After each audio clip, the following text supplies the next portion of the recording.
আঠা দিয়ে ইঁদুর মারা ও ইলেকট্রিক ব্যাট দিয়ে মশা নিধন করা কি জায়েজ আছে না হারাম? আঠা দিয়ে ইঁদুর মারার যে একটা সিস্টেম আছে আমাদের দেশে, এটা জায়েজ নাই। এটা কোন অবস্থাতে জায়েজ নাই। আঠা দিয়ে ইঁদুর মারার এক দুইটা দৃশ্য আমি দেখেছি। এখানে যেটা হয়, ইঁদুর আঠার উপরে উঠে গেলে এরপরে দেখা যায় ওই অবস্থায় তার মৃত্যু হওয়ার আগ পর্যন্ত সে ওই আঠা থেকে তার নড়তে পারে না, ওই অবস্থা পড়ে থাকে।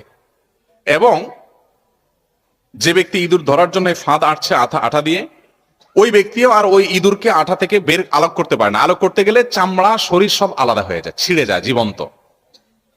তো এতটা অমানবিক ভাবে তাকে হত্যা করার কোনো প্রয়োজন তো আপনার পড়ে নাই। আরো তো বহু পদ্ধতি আছে। তাকে আপনি হত্যা করেন, বিষ প্রয়োগ করে হত্যা করেন। যে প্রাণী আপনার উপদ্রব করে, আপনার কষ্ট দেয়, আপনি তাকে হত্যা করতে পারেন আপনার উপদ্রব থেকে বাঁচার জন্য, সেটা জায়েজ আপনার জন্য। নবী করিম সাল্লাল্লাহু আলাইহি ওয়াসাল্লাম বলেছেন, ইন্নাল্লাহা কাতাবা আলাইকুমুল ইহসানা ফি কুল্লি শাই।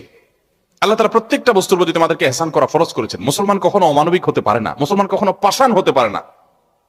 ফাইদা যাবাহতুম ফাআহসিনুয যিবহাতা ওয়া ইযা কাতালতুম ফাআহসিনুল কিতলাতা। যুদ্ধের ময়দানে রণাঙ্গনে কাউকে যদি হত্যা করতে হয় শত্রুপক্ষের, সেখানে তুমি অমানবিক হইও না, অপ্রয়োজন তাকে কষ্ট দিও না। এই জন্য লাশের কান কাটা, চোখ কাটা, অঙ্গ প্রত্যঙ্গ কাটা, টুকরা টুকরা করা, যুদ্ধক্ষেত্রে কাফেরের লাশ যে আপনাকে হত্যা করছে আছে তাকেও আপনি হত্যা করতে পারেন, তাই বলে এরকম অমানবিক হতে পারেন না। ইসলাম জায়েজ করে না, মুসলা এটাকে বলা নিষেধ। আর যখন তুমি কোনো পশু জবাই করবে, ফাহসিনুল যিবহাতা, ওই পশুটার প্রতি ইহসান করো।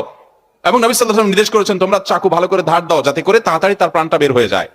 ইসলাম সেই দিন, যেদিন শুধু মানুষ নয়, পশুদের প্রতি পর্যন্ত আমাদেরকে মানবিক হতে বলেছে। অমানবিক হওয়ার কোনো সুযোগ ইসলামে।